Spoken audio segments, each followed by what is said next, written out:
Desde os primeiros dias da fé cristã, 4 livros se tornaram o coração do Novo Testamento.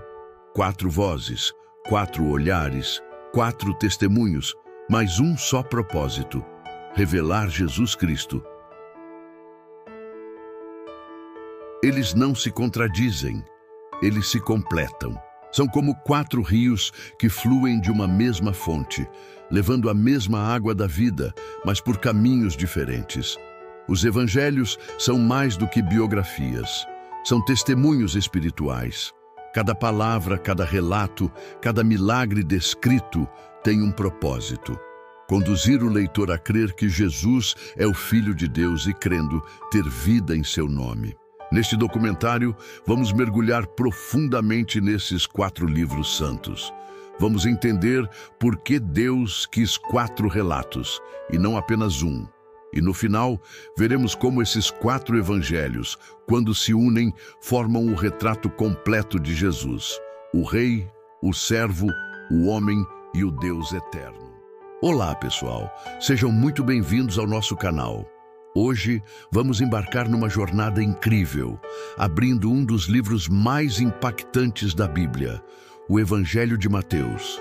Preparem-se, porque o que Mateus nos revela não é apenas uma história, mas a apresentação do Rei Prometido, o Senhor do Reino, que veio para transformar nossas vidas.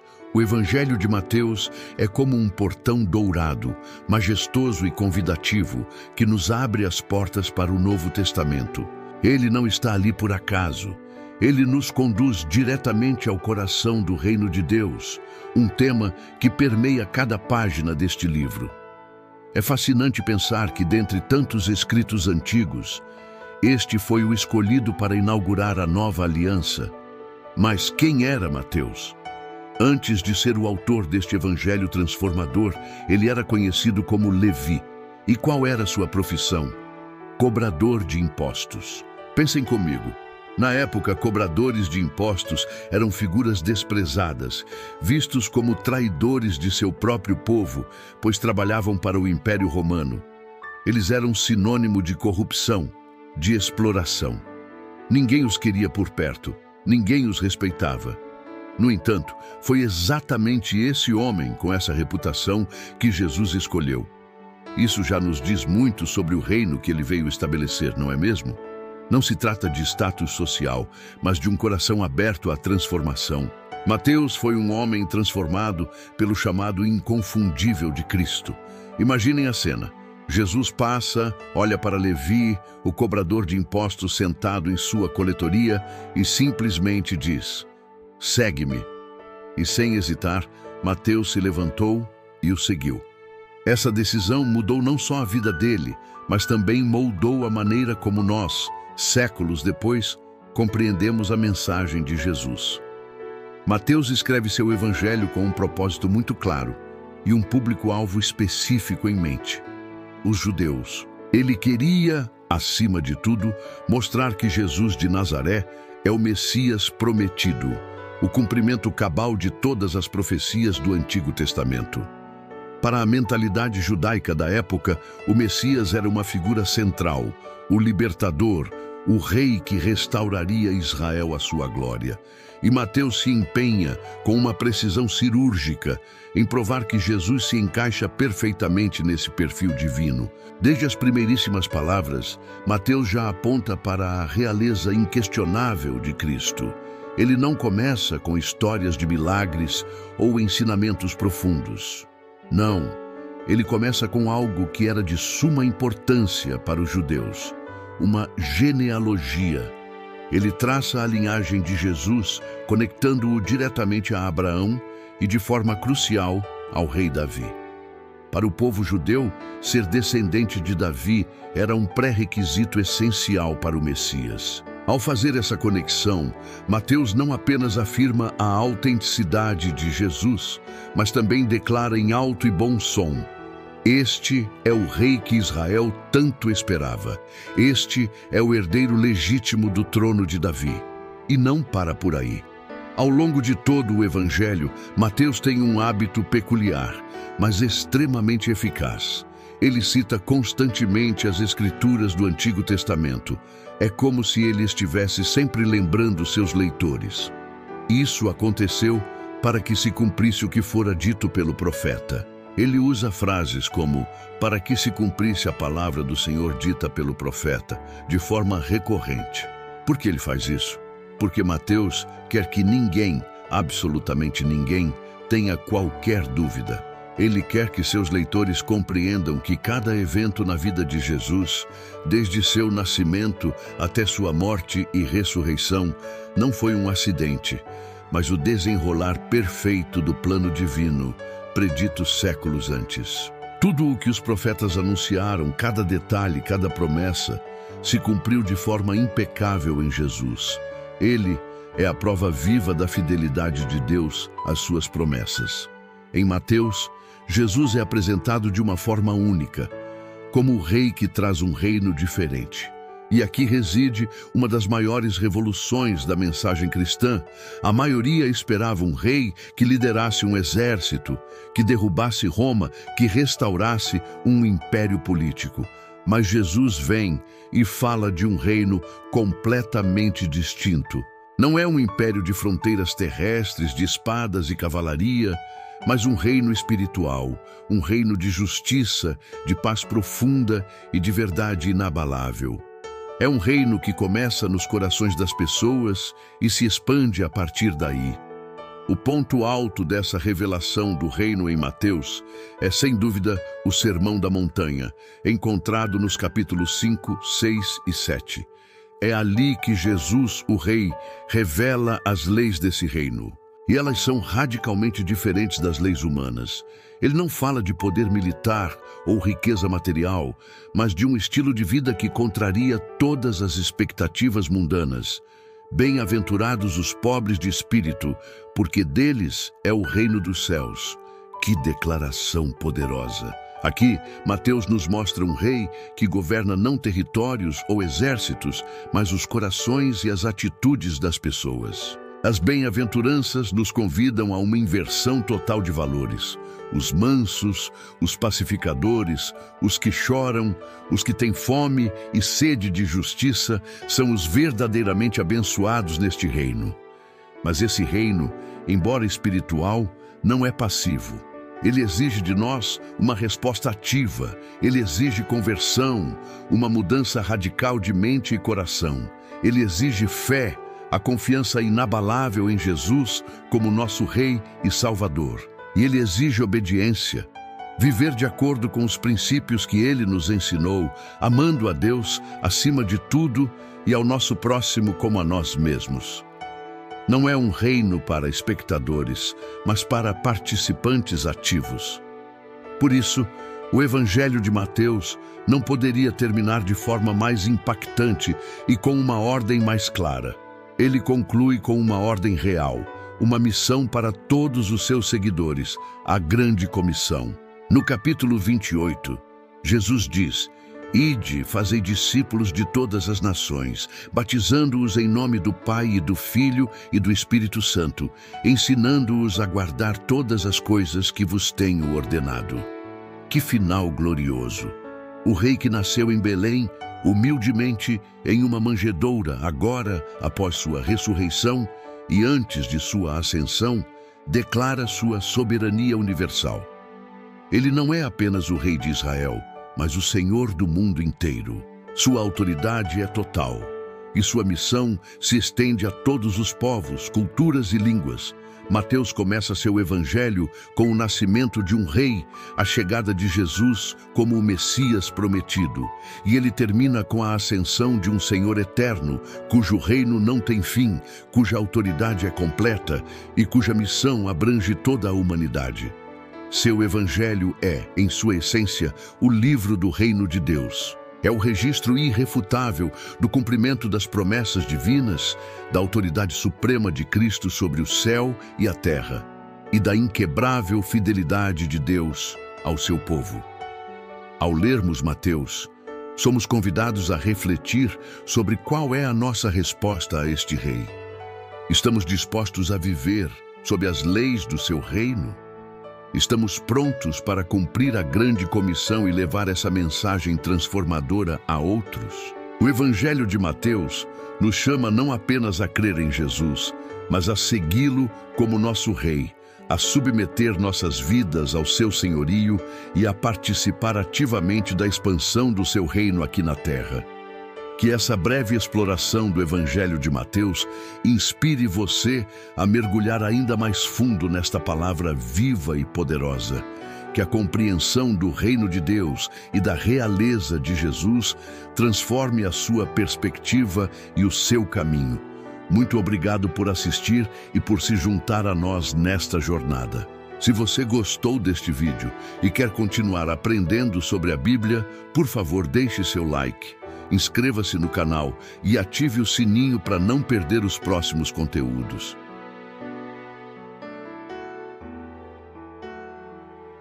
O Evangelho de Marcos. Se você é daqueles que adora uma boa história, cheia de ação e com um propósito claro, prepare-se, porque Marcos vai te conquistar. Se acomoda aí e vamos juntos descobrir quem é o Cristo que este evangelista nos apresenta. Muita gente conhece o Evangelho de Mateus, que nos mostra Jesus como o Rei prometido, o Messias que vem de uma linhagem real. Mas Marcos tem uma abordagem totalmente diferente, e isso é o que o torna tão especial. Ele não está preocupado em provar a genealogia de Jesus, nem em apresentar longos discursos sobre a lei.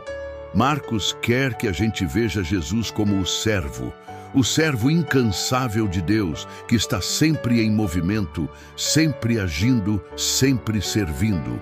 E para quem ele escreveu essa mensagem poderosa? Para os romanos. Pensa comigo, os romanos eram um povo super prático, que valorizava a ação, a eficiência, o poder e a disciplina. Então, Marcos entrega um evangelho que fala diretamente à mentalidade deles. Não é à toa que ele é o mais direto, o mais dinâmico e o mais breve dos 4 evangelhos. Ele vai direto ao ponto, sem rodeios. Desde o começo, Marcos deixa claro a sua intenção. Ele não perde tempo com uma longa introdução ou com histórias da infância de Jesus. Ele abre com uma declaração que é um verdadeiro soco no estômago, de tão poderosa. Princípio do Evangelho de Jesus Cristo, Filho de Deus. Uau! É como se ele dissesse, preste atenção. O que você vai ver agora não é uma história qualquer. É o começo da melhor notícia que a humanidade já recebeu. E o protagonista é nada menos que o Filho de Deus. E depois dessa declaração bombástica, o que acontece? Jesus já está em ação.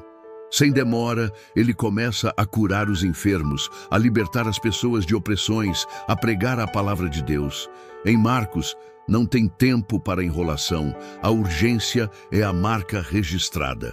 E essa urgência que eu comentei não é apenas uma característica do estilo de Marcos. Ela é uma das palavras-chave do Evangelho. Se você for ler Marcos, vai notar que uma palavra se repete dezenas de vezes. Imediatamente.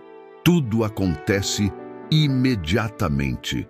Jesus ensinou e imediatamente ele curou. Ele chamou os discípulos e imediatamente eles o seguiram. Ele expulsou demônios e imediatamente a notícia se espalhou. Essa repetição nos mostra um Jesus que está em constante movimento, um servo que não para, que não hesita, que está totalmente focado em cumprir a missão que o Pai lhe confiou. É um ritmo acelerado que nos prende e nos faz sentir a intensidade do que está acontecendo. Marcos quer que a gente entenda que Cristo veio para cumprir essa missão com velocidade e propósito. Mas qual é a essência desse Cristo servo que Marcos nos apresenta? Ele é um Cristo que serve com poder e autoridade inquestionáveis. Ele não é de muitos discursos ou longas explicações. A sua autoridade é demonstrada em cada ação. Ele acalma a tempestade com uma palavra, expulsa demônios com um comando e cura doenças incuráveis com um toque. É um poder que emana de um amor profundo, Cada milagre que Jesus realiza não é apenas uma demonstração de força divina, mas é um ato de compaixão, um gesto de amor por aqueles que sofrem. Cada palavra que ele pronuncia é uma semente plantada, uma verdade que tem o poder de transformar vidas. O servo de Marcos não fala muito, mas age com uma firmeza e uma compaixão que são inspiradoras. Ele está ali para aliviar o sofrimento, para trazer esperança, para restaurar a dignidade. No entanto, Marcos não nos mostra apenas o poder e a autoridade de Jesus. Ele também destaca a profunda humanidade do servo, e isso é algo crucial. Jesus, o Filho de Deus, se esvaziou e assumiu a forma de servo. Ele experimentou o cansaço das longas jornadas, a fome depois de dias sem comer, a tristeza diante da incredulidade e do sofrimento alheio. Ele chorou, ele sentiu compaixão. Marcos não esconde que Jesus era plenamente homem, com todas as emoções e limitações de um ser humano. Pense na cena no Getsêmani, um dos momentos mais tocantes do Evangelho de Marcos. Ali, Jesus está em agonia, com a alma profundamente entristecida, chegando a orar. Pai, se possível, afasta de mim este cálice. É um momento de vulnerabilidade, de uma dor tão intensa que ele clama ao Pai. Mas mesmo em sua angústia, ele demonstra a sua obediência suprema, mas que não seja feita a minha vontade, e sim a tua. Essa é a essência do servo, total entrega e obediência à vontade do Pai, mesmo que isso signifique dor e sacrifício. E é essa obediência e entrega que nos levam ao clímax do Evangelho de Marcos, a cruz. O servo que viveu cada dia para fazer a vontade do Pai, que curou, que ensinou, que libertou, termina a sua missão dando a própria vida em sacrifício. É na cruz que o amor de Deus se manifesta de forma mais plena e radical. O poder do servo é revelado não na dominação, mas na entrega total, no sofrimento voluntário pela redenção da humanidade. É ali no Calvário, no momento mais improvável, que um centurião romano, um homem de guerra, um representante do império, olha para Jesus na cruz e faz uma das declarações mais impactantes de todo o Evangelho. Verdadeiramente, este homem era o Filho de Deus. Esse soldado, que provavelmente viu muitos homens morrerem, reconhece algo diferente em Jesus. A obediência até a morte, a forma como ele enfrentou o sofrimento, revela a sua verdadeira identidade. Então, o que podemos aprender com o Cristo servo de Marcos? Muitas coisas. Primeiro, que a verdadeira grandeza não está em ser servido, mas em servir. Jesus, sendo o Filho de Deus, o próprio Deus encarnado, escolheu o caminho do serviço, da humildade e da entrega. Ele nos mostrou que o poder de Deus se revela na obediência e na entrega, não na ostentação ou na imposição. Servir não é uma fraqueza, é uma demonstração de amor e de força espiritual. Cristo nos ensina que servir é, na verdade, reinar. É quando nos doamos, quando colocamos as necessidades dos outros acima das nossas, que realmente experimentamos a plenitude da vida e revelamos o caráter de Deus. O verdadeiro amor, o amor que transforma e redime, se expressa no sacrifício. Que este Evangelho de Marcos nos inspire a viver uma vida de serviço, a seguir o exemplo do Cristo que não veio para ser servido, mas para servir e dar a sua vida em resgate por muitos. Que possamos, como Ele, estar sempre em movimento, sempre agindo com compaixão e autoridade e sempre prontos a fazer a vontade do Pai. É um chamado a uma vida dinâmica, cheia de propósito e de amor ao próximo.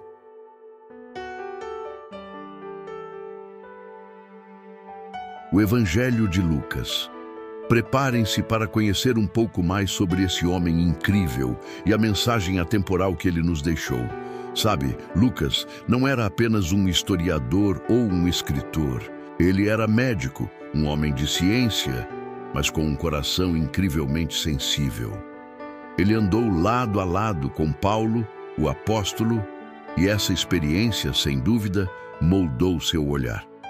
Lucas era um gentio, alguém de fora da tradição judaica, e isso lhe deu uma perspectiva única ao narrar a vida de Jesus. Ele buscou entender cada detalhe da humanidade de Cristo, como um médico que observa com precisão, mas também com profunda empatia. Logo no início de seu evangelho, Lucas nos diz claramente qual era seu propósito, e eu acho isso genial. Ele escreve: "Eu mesmo investiguei tudo cuidadosamente e decidi escrever-te um relato ordenado, para que tenhas certeza das verdades que te foram ensinadas." Percebem a dedicação? Ele não queria apenas repassar histórias. Ele queria que seus leitores tivessem uma base sólida, uma convicção inabalável sobre aquilo que estavam aprendendo. É como um jornalista investigativo, mas com um coração de pastor. E o que ele nos mostra? Lucas é o evangelista da compaixão, da misericórdia e, acima de tudo, da inclusão. Ele quebra barreiras e nos mostra que Jesus veio para absolutamente todos. Não importa sua origem, seu status social ou seu gênero. Judeus, gentios, homens, mulheres, ricos, pobres, ninguém estava excluído do amor de Cristo. Essa é uma mensagem poderosa, não é? Em um mundo que muitas vezes nos divide, Lucas nos lembra que em Jesus há um lugar para cada um de nós. E é no Evangelho de Lucas que encontramos algumas das parábolas mais famosas e comoventes que Jesus contou. Quem nunca se emocionou com a história do bom samaritano? Aquela parábola que nos desafia a enxergar o próximo em qualquer pessoa, independentemente de sua origem ou crença. Ou a parábola do filho pródigo, que nos fala sobre o amor incondicional de um pai que perdoa e celebra o retorno de seu filho, mesmo depois de tantos erros. E tem mais, a ovelha perdida, que nos mostra a alegria de Deus por cada um de nós que retorna ao seu caminho. E a viúva persistente, que nos ensina sobre a fé que não desiste, que busca com perseverança. Todas essas histórias, únicas de Lucas, revelam um Deus que busca ativamente, que perdoa sem limites, que acolhe com braços abertos. É um Deus que está sempre pronto para nos dar uma nova chance, para nos receber de volta ao lar.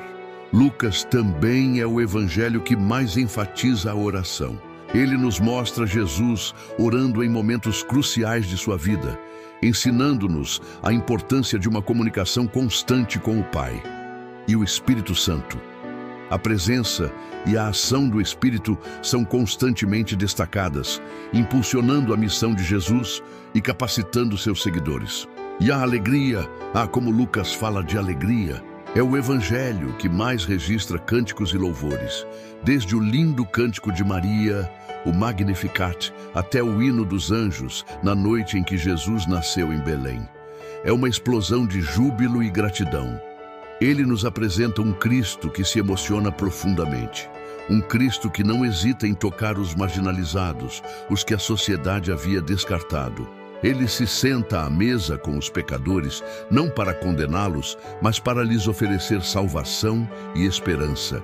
Um Cristo que chora com os que choram, sentindo a dor humana de forma plena, mas que também celebra com aqueles que são restaurados, que encontram a redenção e a nova vida. Que imagem maravilhosa de Jesus! Para Lucas, Jesus é o Filho do homem, plenamente humano, como eu e você, mas sem pecado. Ele experimentou a fome, a sede, o cansaço, a dor, a alegria, a amizade. Ele sentiu o que sentimos, viveu nossas experiências, mas manteve-se puro e sem falhas. Por que isso é tão importante? Porque ele se fez carne para nos entender em nossa totalidade, para sentir o que sentimos e para nos salvar com um amor que transcende todo o entendimento. E quando narra a crucificação, Lucas nos traz um detalhe exclusivo, algo que só ele registrou e que para mim é a essência da compaixão divina. No auge do sofrimento pregado na cruz, Jesus diz: "Pai, perdoa-lhes, porque não sabem o que fazem." Pensem nisso. No momento de maior dor, ele não clama por vingança, mas por perdão para seus algozes. Essa é a compaixão em sua forma mais pura, mais elevada. É o amor divino que nos convida a perdoar, mesmo quando a dor é insuportável. Lucas termina seu evangelho com uma mensagem de esperança e continuidade. Cristo ressuscitou, subiu aos céus e abençoou seus discípulos. E é com essa bênção, com essa promessa de poder e presença, que Lucas começa seu segundo livro, a continuação dessa história incrível, o livro de Atos dos Apóstolos. Ele nos mostra que a história de Jesus não termina na cruz, nem mesmo na ascensão. Ela continua através de cada um de nós, em cada coração transformado, em cada vida que escolhe seguir os passos de Jesus. A mensagem de Lucas nos inspira a ser compassivos, a incluir, a perdoar e a levar a boa notícia a todos.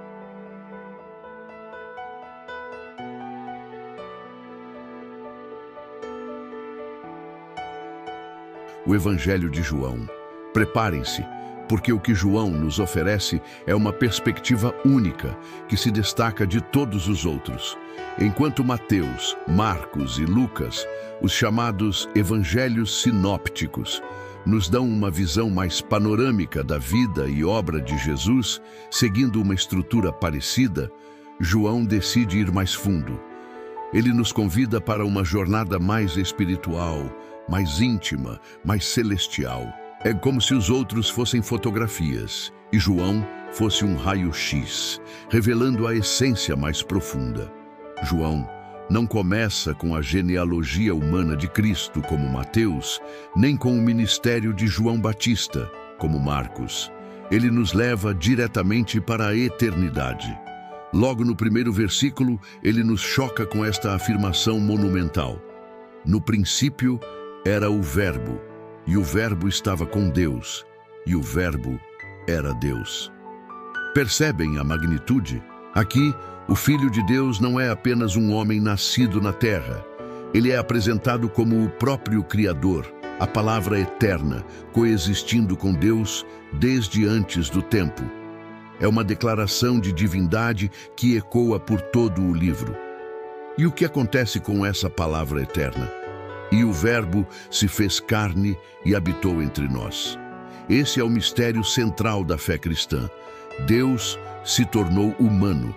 Ele não se manifestou como um anjo ou um espírito etéreo, mas escolheu a fragilidade e a beleza da forma humana. Ele armou sua tenda entre nós, vivendo as nossas alegrias e as nossas dores. João quer que saibamos desde o início que Jesus não é apenas um profeta ou um mestre. Ele é Deus revelado em carne e osso. Uma das coisas mais distintivas do Evangelho de João é a forma como ele lida com os milagres de Jesus. Ele não os chama de milagres, mas de sinais. E por que sinais? Porque cada um deles aponta para algo maior. Revela uma verdade profunda sobre a identidade divina de Jesus. Não são apenas demonstrações de poder, mas pistas, revelações. Pensem comigo. Transformar água em vinho na festa de casamento em Caná não foi só um truque de mágica. Foi um sinal de que Jesus traz uma nova aliança, uma alegria nova e superior. Uma festa eterna que ele mesmo inicia. É um novo começo. E a cura do cego de nascença não foi apenas um ato de bondade, mas uma poderosa declaração. Jesus é a luz do mundo. Ele abre os olhos daqueles que estão na escuridão, tanto física quanto espiritualmente. Ele traz clareza, propósito e salvação. E que dizer da ressurreição de Lázaro? Este é um dos sinais mais dramáticos, um vislumbre do seu poder sobre a morte. Jesus não apenas ressuscita Lázaro, mas antes disso, ele declara: Eu sou a ressurreição e a vida. Ele não apenas dá a vida, ele é a própria vida, a fonte de toda a existência. João tece ao longo do seu evangelho 7 declarações poderosas e inesquecíveis de Jesus sobre si mesmo, conhecidas como os Eu Sou.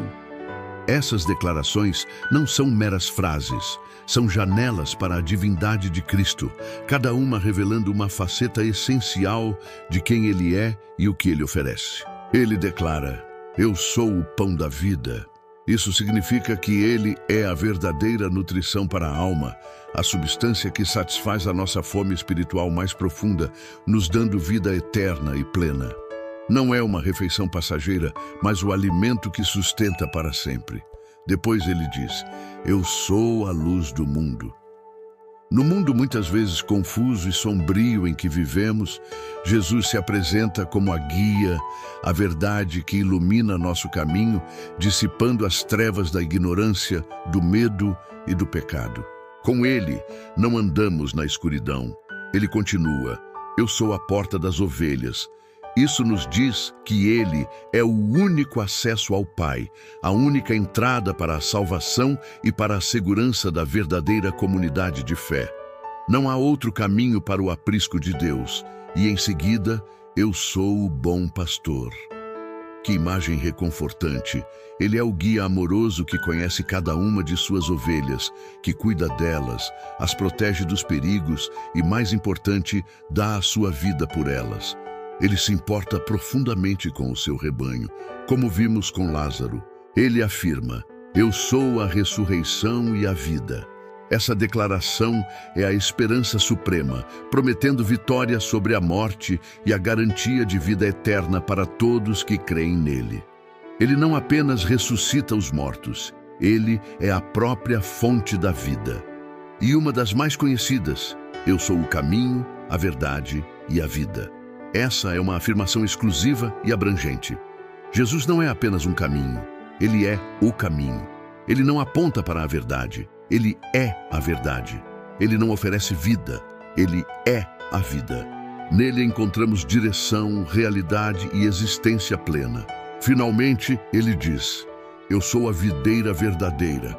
Essa imagem nos ensina sobre a nossa dependência vital dele.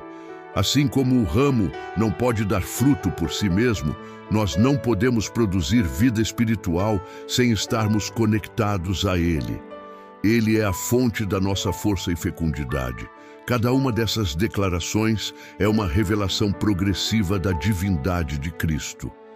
Em João, Jesus não é apenas o Messias esperado, o líder político ou libertador que muitos esperavam. Ele é Deus revelado, a própria essência de tudo o que é divino, manifestado em forma humana, para nos encontrar onde estamos. É uma mensagem que transcende qualquer expectativa terrena. O Evangelho de João é, acima de tudo, o livro do amor e da fé. E o versículo que encapsula essa mensagem, que é o coração da fé cristã, é impossível de não mencionar. Porque Deus amou o mundo de tal maneira que deu o seu Filho unigênito, para que todo aquele que nele crê não pereça, mas tenha a vida eterna. Pensem na profundidade disso. Deus não apenas se importa, Ele ama. E esse amor é tão vasto que Ele se deu por nós, entregando o que tinha de mais precioso para que pudéssemos ter a vida que perdemos. É uma promessa de esperança e redenção para todos, um convite aberto para a eternidade. João também nos leva ao íntimo de Cristo, revelando a sua humanidade e a sua profunda compaixão de uma forma que os outros evangelhos às vezes apenas tangenciam. Ele nos mostra o Mestre lavando os pés dos discípulos, um ato de serviço humilde e radical, que virou de cabeça para baixo as noções de liderança e autoridade. Quem esperaria que o Criador do universo se ajoelhasse para lavar os pés dos seus seguidores? Mas Ele o fez, ensinando-nos sobre o amor servil. Ele nos mostra Jesus orando por seus discípulos, intercedendo por eles, revelando o seu coração de pastor que cuida e protege. E mais, Ele os eleva a um novo status, dizendo: "Já não vos chamo servos, mas amigos." Que privilégio! Ser chamado amigo do próprio Deus. É um convite à comunhão mais profunda, a uma relação baseada em confiança e amor mútuo. João estava lá, o discípulo amado, o único dos 12 que permaneceu aos pés da cruz. Ele testemunhou a dor, a agonia e o triunfo final. Ele ouve o Salvador dizer: "Está consumado." Uma frase curta, mas que carrega o peso da redenção universal. A obra está completa, o sacrifício foi feito, o amor venceu a morte, o pecado e a separação. Essa é a essência do Evangelho de João. O amor de Deus manifestado na vida, morte e ressurreição de Jesus, culminando na vitória sobre tudo o que nos aprisiona. João termina seu evangelho com um convite direto e pessoal à fé. Ele não quer apenas nos informar, ele quer nos transformar. Ele escreve: "Estas coisas foram escritas para que creiais que Jesus é o Cristo, o Filho de Deus, e para que, crendo, tenhais vida em seu nome." Ele nos desafia a ir além da curiosidade, a dar um passo de fé e a abraçar a vida abundante que Jesus oferece. É um evangelho que nos convida a experimentar a eternidade, a entrar em comunhão com o divino e a vislumbrar a glória de Deus revelada em Jesus Cristo. Então, meus amigos, o Evangelho de João é mais do que um livro, é uma experiência. É um mergulho profundo no coração de Deus, revelado através de Jesus. Ele nos mostra a essência do amor, da vida e da verdade. Espero que esta jornada pelo Evangelho de João tenha sido tão inspiradora para vocês quanto é para mim. Agora, ao olharmos para os 4 evangelhos, vemos um retrato completo do nosso Salvador. 4 perspectivas, um só Espírito, 4 testemunhos, uma só verdade. Mateus nos mostra Jesus como o Rei, o cumprimento das promessas. Marcos nos mostra Jesus como o servo, o exemplo perfeito de obediência. Lucas nos mostra Jesus como o homem, cheio de compaixão e graça. João nos mostra Jesus como Deus, eterno, glorioso e salvador. O mesmo Cristo que reina, serve, sente e salva. A majestade de Deus, a humildade do servo, a ternura do homem e o poder do Filho eterno, tudo se encontra nele. Os 4 evangelhos juntos são como um vitral iluminado. Cada cor tem sua beleza, mas é a luz de Cristo que faz tudo brilhar. E hoje, essa luz continua a nos alcançar. Cada página lida, cada palavra proclamada, cada coração tocado, tudo aponta para o mesmo centro: Jesus Cristo, o Filho de Deus, o Salvador do mundo. Que ao conhecer os 4 evangelhos, você não veja apenas histórias antigas, mas a revelação viva de um Deus que se fez homem para nos redimir. E que ao contemplar esse retrato completo, sua fé seja fortalecida, sua mente iluminada e seu coração cheio da certeza de que Jesus Cristo é o mesmo, ontem, hoje e eternamente. Os evangelhos não são 4 livros diferentes.